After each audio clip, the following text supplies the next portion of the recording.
Hi, Krishna. Good morning. Good evening, Kamal. Hare Krishna, good evening. Good morning, Mataji. How are you? Everything okay? Hi Krishna. Okay, Mataji. Okay, so we are continuing a very interesting discussion, and there are some interesting questions coming up. And they were wondering, the Prachetas are wondering, what does this sage mean?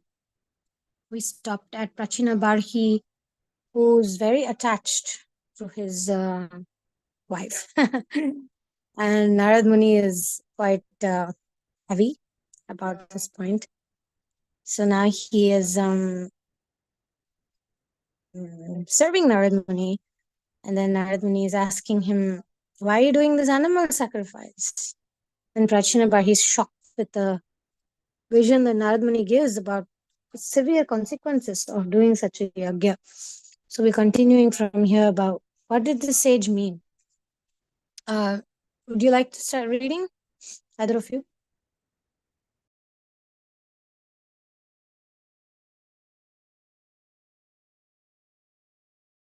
Yes, Mataji. What did the sage mean? Obviously, he was performing a horse sacrifice for elevation to the heavenly planets. The sage would surely know that he must be familiar with Vedic rituals for material elevation. Why did he say the ritual was useless? Narada seemed to read his mind. Any type of materially motivated activity, whether sanctioned by the Vedas or not, will further entangle you in repeated birth and death. Vedic rituals may promote you to heaven, but this does not mean that the stress of life will be eliminated. You will still have to suffer the pangs of birth, death, and old age and disease. Even the celestials are subject to these miseries. It is impossible to escape suffering or secure happiness by any remunerative work. The king swallowed hard, cleared his throat, and said, "O great soul, my intelligence cannot fetch home, and any action beyond rituals for heavenly elevation. I don't know of any greater goal. If there is anything superior, please teach it to me. I desire to become free of all distress." Another look at Prachanabhari for several moments as the descent of the celebrated devotee Dhruva. How could he be so ignorant of life's true goal? Panchani Bhari blushed under the Narada's scrutiny. Clearly, the sage was not impressed. The king said, "Every married man who is concerned with children, wife, and money thinks worldly progress in life's goal. I am not unique in this regard." Prachanabhari lowered his head. Narada's very presence made him question himself. He said, "I accept though that materialistic like me wander endlessly in the cycle of birth and death, never finding permanent happiness." Narada waved his right hand, and in the sky there appeared the eternal form of many blooded horses, rams, goats, and cows. Their eyes were red with anger. "My dear king, please see those animals who have mercilessly sacrificed. They await your death so they can avenge the injuries you inflicted on them. When you die, they will angrily pierce your body with iron horns." Prachanabhari gaped. How was it possible that he would suffer for pious acts? As a warrior, there was no sin in his killing in war, or to execute justice or perform sacrifice. How then was such a terrible fate awaiting him? Narada said, "If the mantras are chanted correctly, the sacrificial animal will immediately be promoted to a human birth. In such cases, no sinful reaction is incurred. However, the danger of excessive animal sacrifice is that the mantras are not always chanted properly. In such case, the slain animal is not elevated, and the performance of the sacrifice suffer the sinful reaction of wrongful killing." Pranjabhari face flushed. How could this be true? All his Brahmin advisers assured him that his sacrifice would elevate him. Why was Narada saying otherwise? Narada sensed his irritation. The king was clearly not ready to hear pure transcendental knowledge. His mind was too attracted to selfish enjoyment. It would be counterproductive to continue focusing on the pitfalls of animal sacrifice. The sage needed to think of some gentler way of enlightening him. Perhaps a story would work. Narada said, "Let me tell you an old history about King Purujana. Please listen with great attention. Pra- Prachanbari forced sees Purujana, one who enjoys bodily pleasure and usual name." Narada continued, "Purujana had a friend called Avijanata. That means the unknown one. Yes, now please listen. No one could detect Avijanata's activities and even Purujana Avignata. Avigyata.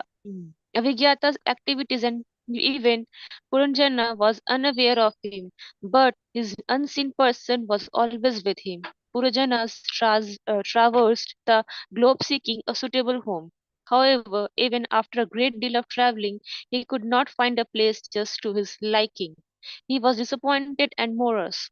Although wherever he traveled, he found a residence. He was never happy in any of them because he was not able to fully satisfy his innumerable desires. Eventually, he reached a place called Bharatvarsha, a city with 9 gates south of the Himalayas. Walls and parks surrounded it, and within it were structures built with gold, silver, and iron. Its houses were made of sapphire, crystal, diamonds, pearls, emeralds, and rubies. This wondrous settlement was beautifully decorated with flags and festoons. In splendor, it was comparable to the celestial city of Bhogavati. There were numerous pleasure houses, boulevards, Thank you. Ashkan, Kamal, would you like to read? Yes, Mataji.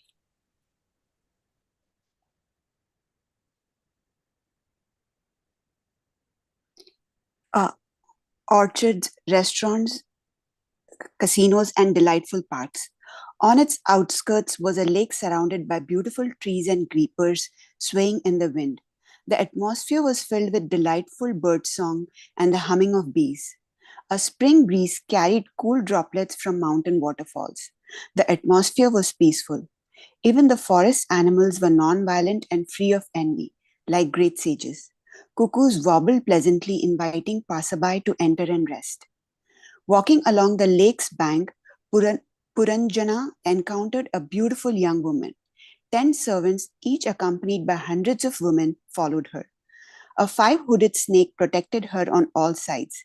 She glanced about restlessly.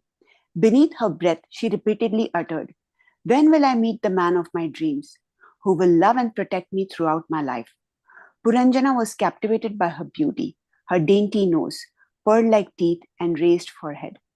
Her delicate ears were decorated with dazzling earrings. Dressed in a yellow sari, she had a thin waist and raised hips. As she walked, her hips swayed like a she elephant and her bells jingled. Puranjana stood transfixed, unable to drag his eyes away. He thought she must surely be celestial. When the maiden spotted Puranjana, she blushed and tried to cover her full breasts with the end of her sari.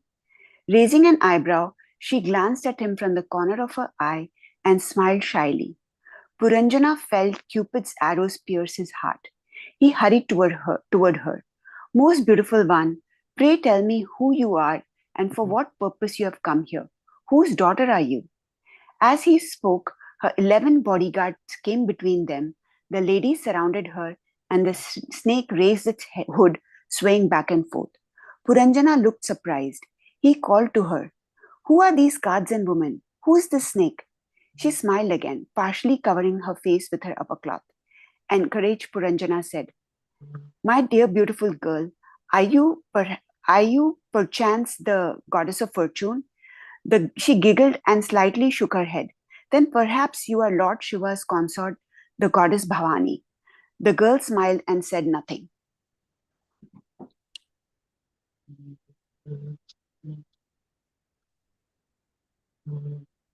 Then you must be Lord Brahma's wife, the goddess Saraswati.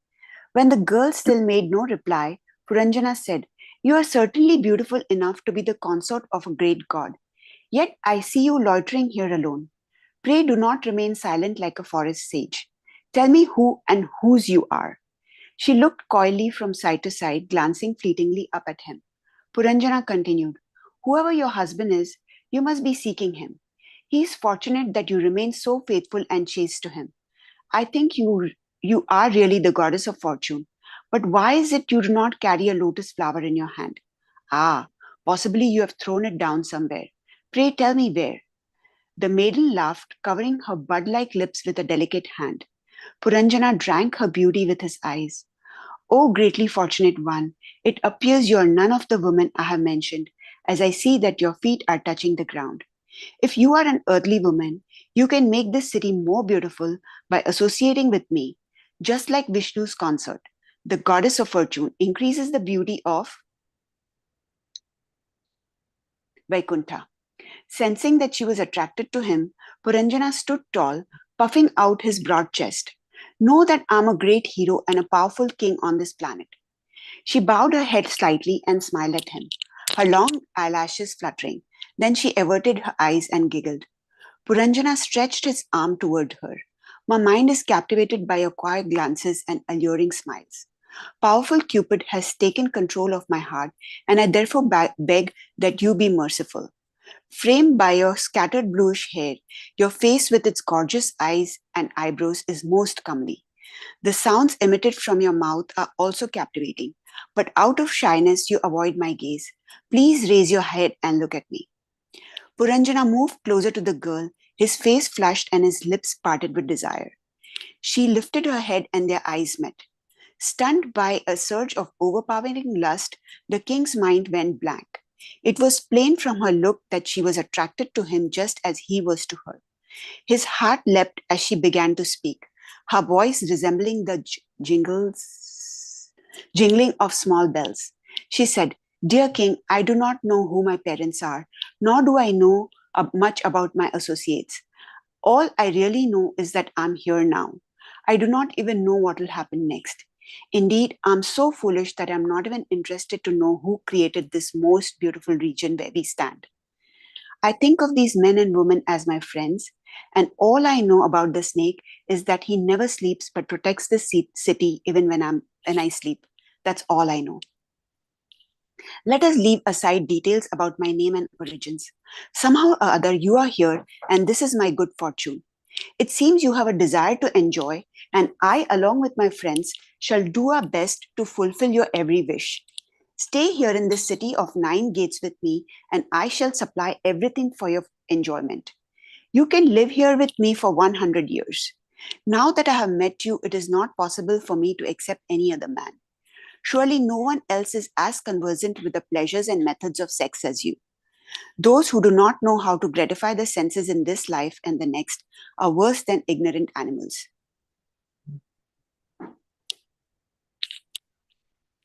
With the petite fingers of one hand, she played with her hair as she continued.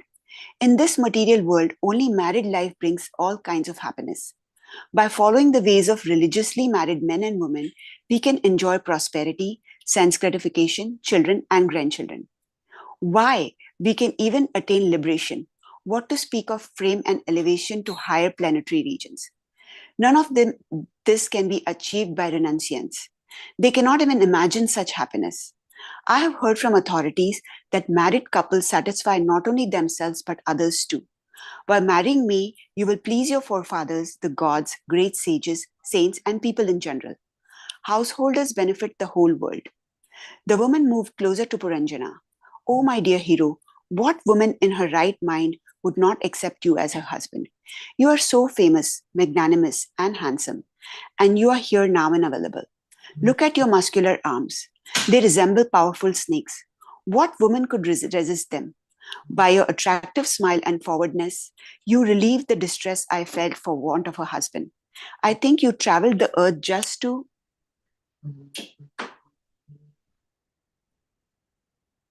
find me and give me shelter. Narada paused, examining the king's demeanor. He was listening with rapt attention, Disappointed that Narada had stopped, he said, "Did they marry?" Narada chuckled. "Oh, yes. By mutual agreement, they entered the city and enjoyed together for 100 years. Sweetly utilized by bards, Puranjana would swim in the lake during the summer season, surrounded by many women. Let me tell you about the city they inhabited. Of its 9 gates, 7 were on the surface and 2 were subterranean. These 9 gates all led to different places, and all were used by the city's governor, Puranjana. My dear king, of the 9 doors, 5 led toward the eastern side, 1 led toward the northern side, 1 toward the southern side, and 2 led toward the western side. Now hear their names. 2 eastern gates were situated near each other. They were called Kadyota and Avirmukhi. What strange names, said Prachinbhari. Does Kadyota not mean glowworm and Avirmuri torchlight? Narada smiled, nodded, and then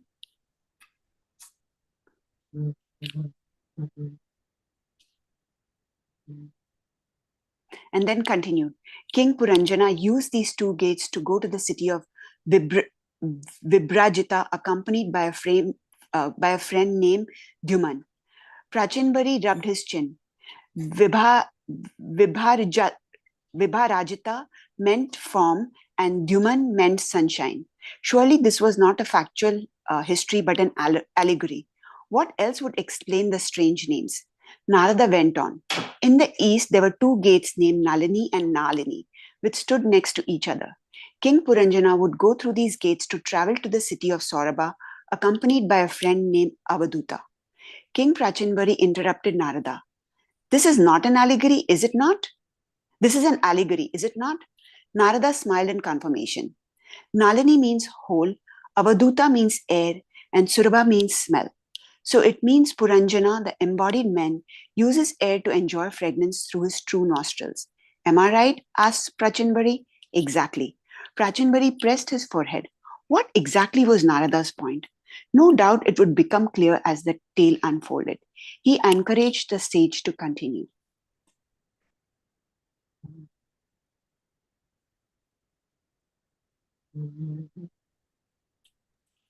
At this point, see, we knew from the beginning that Narada Muni was thinking of ways and strategies to convince Prachinabhari, and then he created this whole character Puranjana.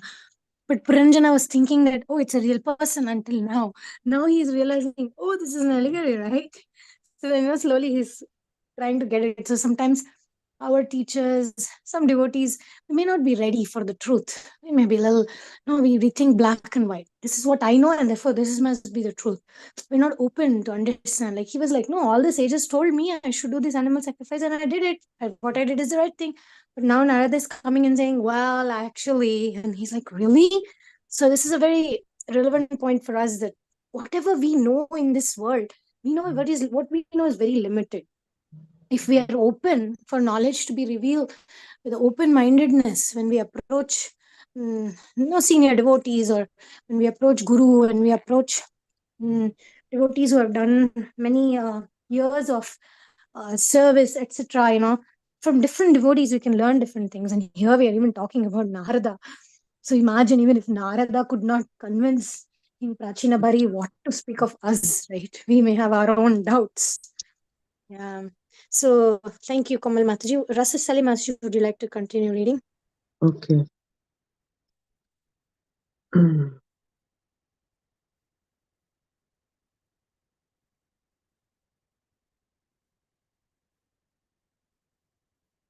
Narada said,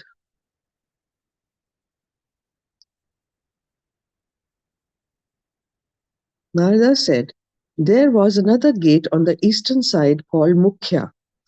Mukhya, chief. Yes, said Narada. The mouth is the chief organ. Through Mukhya, Puranjana visited 2 places named Bahudana and Apana, accompanied by his friends Rasanjana and Vipana. Prachinbhari nodded in understanding. Bahudana meant food, Rasanjana meant tongue, Apana meant speaking, and Vipana meant voice.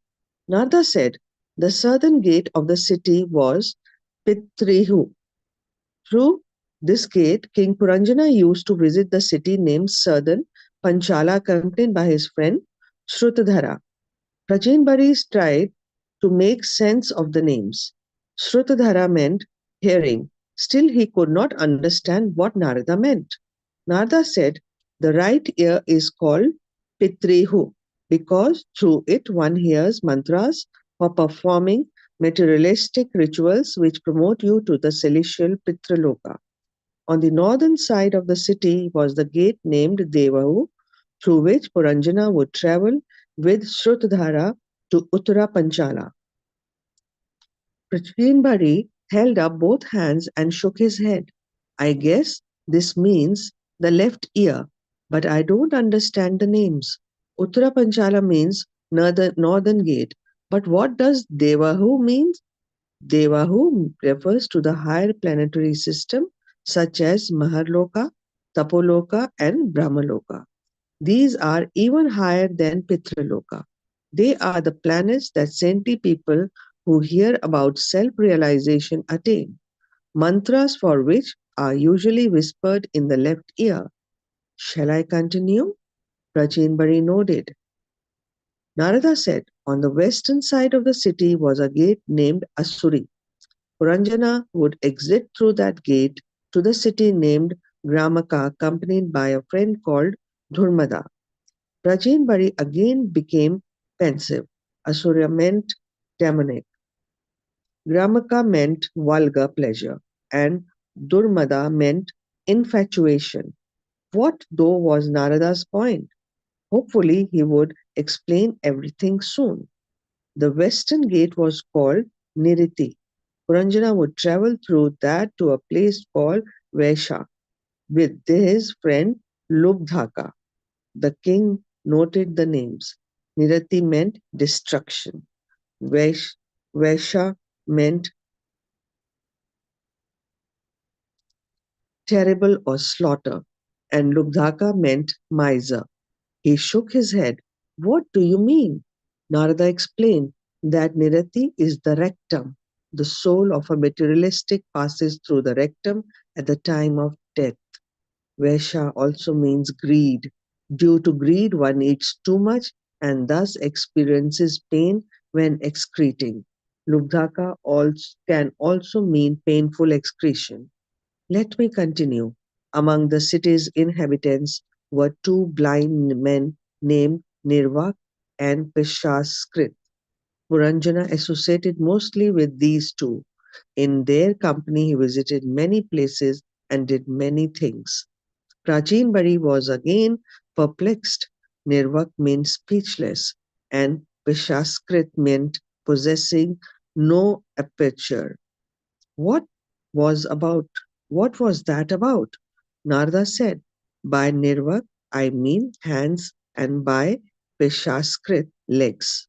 Sometimes Puranjana would enter his private quarters with one of his chief servants named Mind.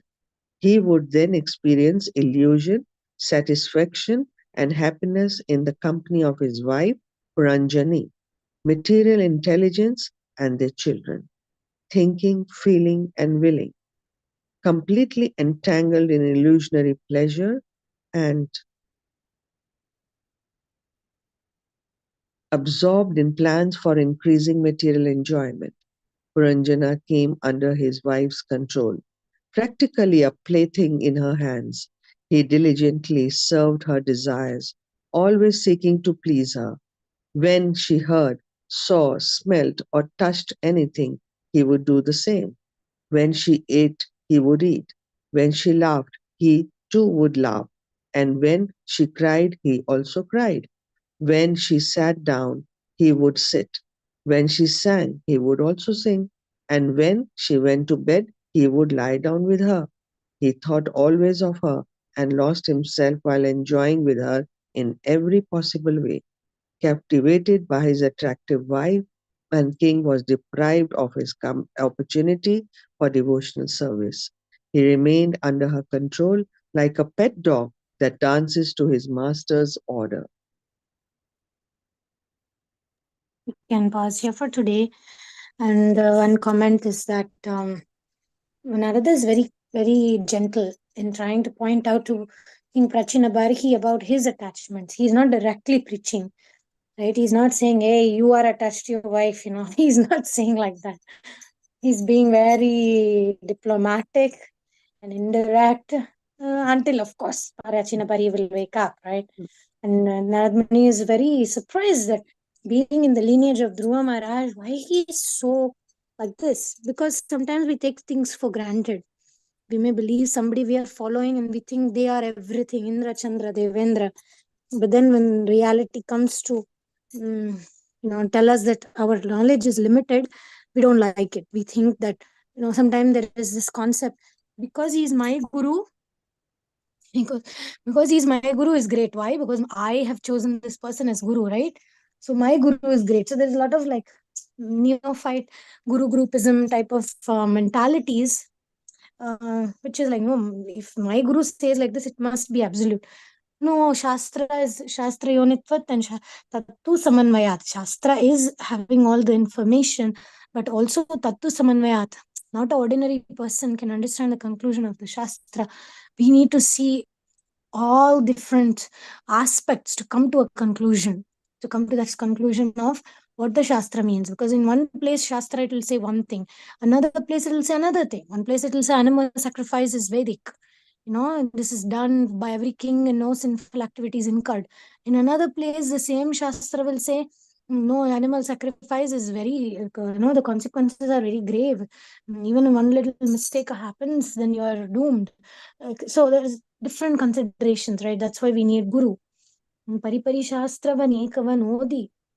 ವ್ಯಕ್ತವಾಯಿತು ಭಕುತಿ ಗುರುವಿನ ಗುಲಾಮನಾಗುವ ತನಕ ದೊರೆಯ ದಣ್ಣ ಮುಕುತಿ. So without Guru, we cannot be guided in the right direction. Only Shastra is not for, especially Kali Yuga minds.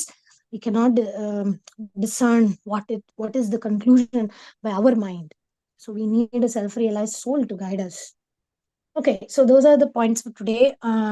It's already 5:30, so Rajeshwari Adhika is asking for a brief story of Puranjana. We will do that when we finish the next chapter, when Puranjana realizes, after Puranjana's hunting and everything. Sorry, not Puranjana, Prachinabari. So after Puranjana's story, we will summarize it. Okay, and now we go into Japa mode, holy names, taking shelter of the holy names mode. And Rasastali Mataji, Yes. if you have Yes, your okay. please go ahead. Yes. Affirmation 6. I receive and feel Krishna's presence, mercy, and love in his holy names. When we allow ourselves to feel Krishna in his name, or feel the mercy coming to us through his name, we put ourselves in a receiver's mood. An achiever's mood means we are trying to squeeze something from the name as opposed to receiving what's already coming to us through the name of the mercy, love, and blessings in the name. It's an awareness that what we are trying to get from the holy name already exists within it. We don't struggle to feel the mercy, bliss, and nectar of the name. Rather, we are allowing ourselves to bathe in the mercy, bliss, and nectar that already exists within the name. It is just like when we are given something. We don't have to create it. We only have to put our hands out, accept it, and enjoy its benefits.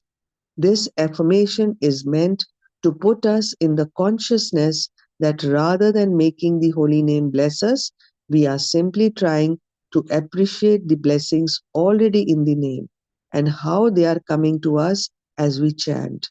If I say, I love and appreciate you, you feel my love. The holy name is saying, I'm present here. My mercy is here. My love is here. Please accept it. Please feel it. Please utilize it. Hare Krishna. This is one of my favorite affirmations. Jai